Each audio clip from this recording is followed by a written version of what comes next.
지난 시절 지날 때 깊은 한숨 내쉴 때 그런 풍경 보시며 단식하는 분 있네. 그와 같이 너희를 버려두지 않으리. 내가 너희와 영원히 함께하리라. 성령이 오셨네, 성령이 오셨네, 내 주에 보내신 성령이 오셨네. 우리 인생 가운데 친히 찾아오셔서 그 나라 꿈꾸게 하시네. 억눌린 자 갇힌 자 자유함이 없는 자 피난처가 되시는 성령님 계시네. 주의 영이 계신 곳에 참 자유가 있다네. 진리의 영이신 성령이 오셨네. 성령이 오셨네, 성령이 오셨네, 내 주에 보내신 성령이 오셨네. 우리 인생 가운데 친히 찾아오셔서 그 나라 꿈꾸게 하시네.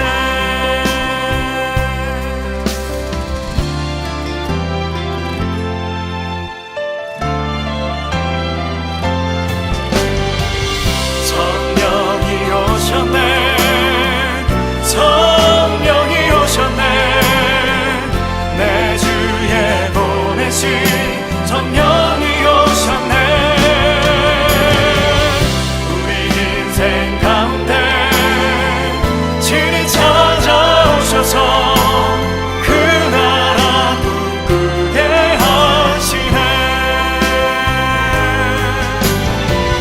성령이 오셨네, 성령이 오셨네, 내 주에 보내신 성령이 오셨네. 우리 인생 가운데 친히 찾아오셔서 그 나라 꿈꾸게 하시네.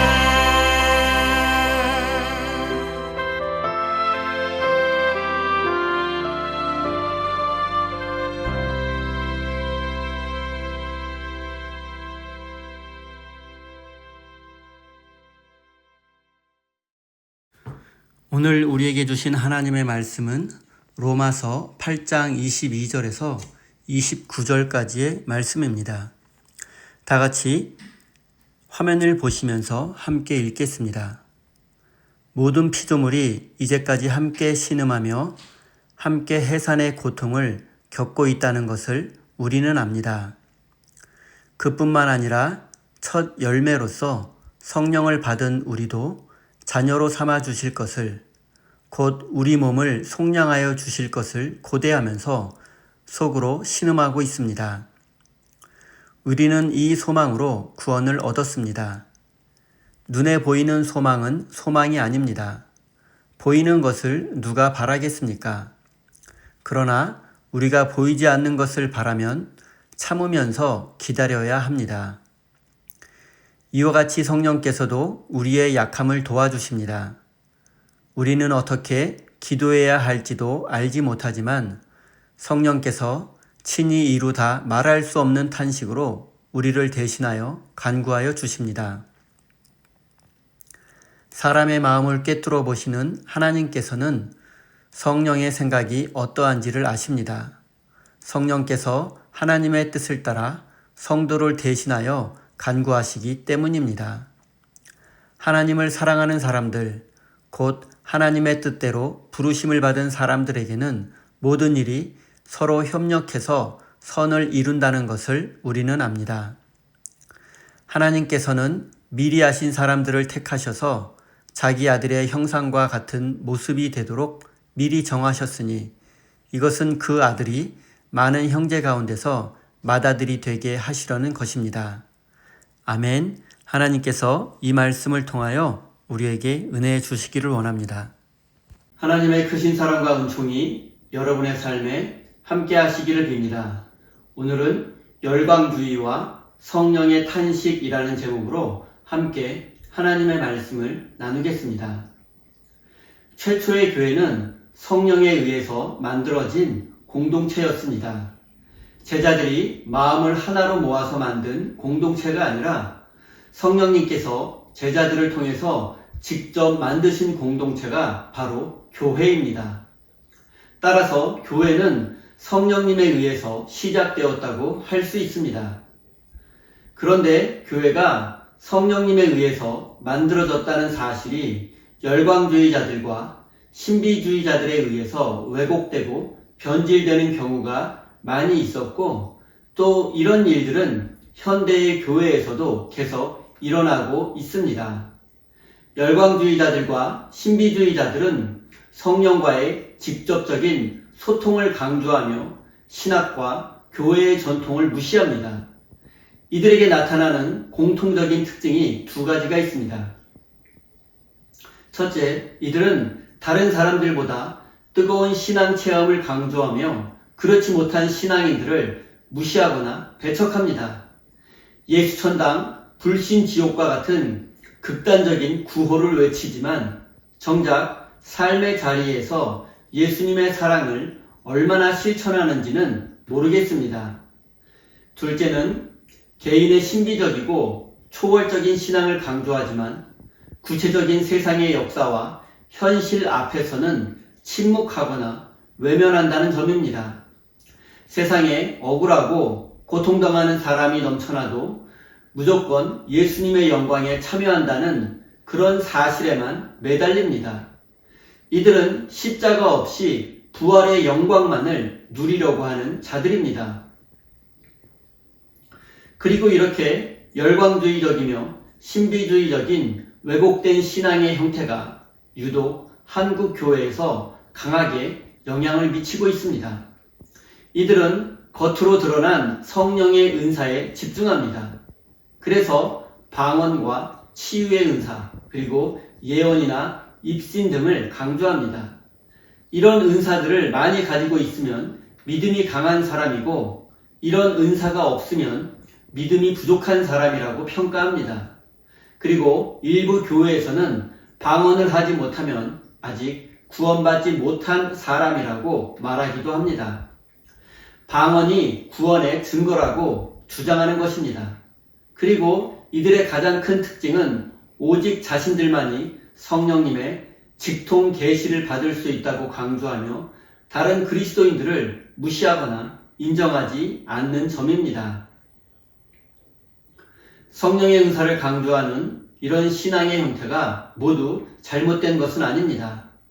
하나님과 성령님을 향한 뜨거운 열정은 바람직한 것이지만 문제는 이들의 극단적인 행태가 결국 교회의 본질을 훼손하고 교회와 세상을 분리시킬 수 있다는 점입니다. 사도 바울이 선교하며 목회하던 초기 기독교 시대에 이런 열광주의자들과 신비주의자들이 교회 안에 들어와서 신앙의 본질을 왜곡하고 교회의 분열을 가져왔습니다. 그래서 바울은 이런 자들과 대항해서 싸울 수밖에 없었습니다. 특히 고린도 교회에서는 방언이 천사의 언어라고 주장하며 방언을 할 수 있는 사람만이 성령을 받은 사람이라고 주장하는 이들도 있었습니다. 그리고 이들은 예배 도중에 남들이 알아들을 수 없는 큰 소리를 지르며 방언을 했고, 방언을 통해서 자신들의 믿음을 자랑했습니다. 하지만 사도 바울은 아무리 방언을 할지라도 사랑이 없으면 그것은 울리는 꽹과리 소리에 불과하다고 그들에게 경고했습니다. 또한 바울은 통역하는 사람이 없으면 교회에서 방언을 하지 말라고 하기도 했습니다. 왜냐하면 중요한 것은 교회에서 덕과 질서를 세우는 것이기 때문입니다. 덕을 세우지 못하고 질서를 파괴하는 은사라면 그것은 결코 성령의 은사가 될 수 없기 때문입니다. 26절입니다. 이와 같이 성령께서도 우리의 약함을 도와주십니다. 우리는 어떻게 기도해야 할지도 알지 못하지만 성령께서 친히 이루다 말할 수 없는 탄식으로 우리를 대신하여 간구하여 주십니다. 사도 바울은 성령이 탄식한다고 말씀합니다. 그런데 도대체 성령이 말할 수 없는 탄식을 한다는 것은 무슨 뜻일까요?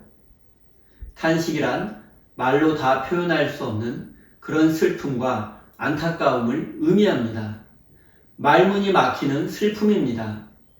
여기서 말로 다 할 수 없는 이라는 표현이 중요합니다. 인간은 말이 나오지 않는 그런 절망적인 상황에서 탄식할 수밖에 없습니다. 방언은 그와 같은 소리 또는 그와 같은 현상입니다. 바울은 이런 현상을 이렇게 표현했습니다. 성령이 말할 수 없는 탄식으로 우리를 위하여 친히 간구하신다고 말입니다. 제가 어렸을 적에는 방언을 가르치고 배우는 기도원이 많이 있었습니다. 방언을 시범으로 보여주는 곳도 많았습니다. 그래서 적지 않은 성도들이 그런 기도원에 가서 방언을 훈련하기도 했습니다. 입에 볼펜을 물고 할렐루야를 수없이 반복하는 훈련입니다. 하지만 방언은 가르치고 배울 수 있는 그런 것이 아닙니다. 훈련으로 되는 것도 아닙니다. 방언이 하나님이 주신 선물이며 성령의 은사라고 우리가 믿는다면 그것은 오직 하나님의 은혜로만 주어지는 것입니다. 그럼에도 불구하고 우리의 노력으로 방언을 할 수 있다고 믿는 것 자체가 불신앙이라고 할 수 있습니다. 22절입니다. 모든 피조물이 이제까지 함께 신음하며 함께 해산의 고통을 겪고 있다는 것을 우리는 압니다. 예수님을 믿는 그리스도인들도 역시 속으로 탄식하며 구원을 기다리고 있습니다. 아직 우리의 구원이 완성되지 않았기 때문입니다. 그래서 속으로 신음하며 구원의 완성을 기다릴 수밖에 없습니다. 예수님을 믿어도 먹지 않으면 배가 고프고 일이 잘 풀리지 않으면 힘들고 화가 납니다. 그리스도인들도 이런 삶을 견뎌내야 합니다. 이것이 바로 성경이 말하는 피조물의 탄식과 신음입니다. 그리고 말할 수 없는 탄식이기도 합니다. 우리가 육체라는 옷을 입고 이 세상이라는 공간 안에서 살아가는 한 우리는 탄식하고 신음하며 살 수밖에 없습니다. 하지만 우리는 이런 삶을 단순히 참고 견뎌내야만 하는 것은 아닙니다. 사랑하는 성도 여러분, 우리는 하나님께서 우리의 구원을 완성해 주실 것을 믿고 기다려야 합니다. 소망을 품고 기다려야 합니다. 우리의 기다림은 맹목적인 것이 아니라 이 세상에 다시 오셔서 우리의 구원을 완성해 주실 예수님을 기다리는 것입니다.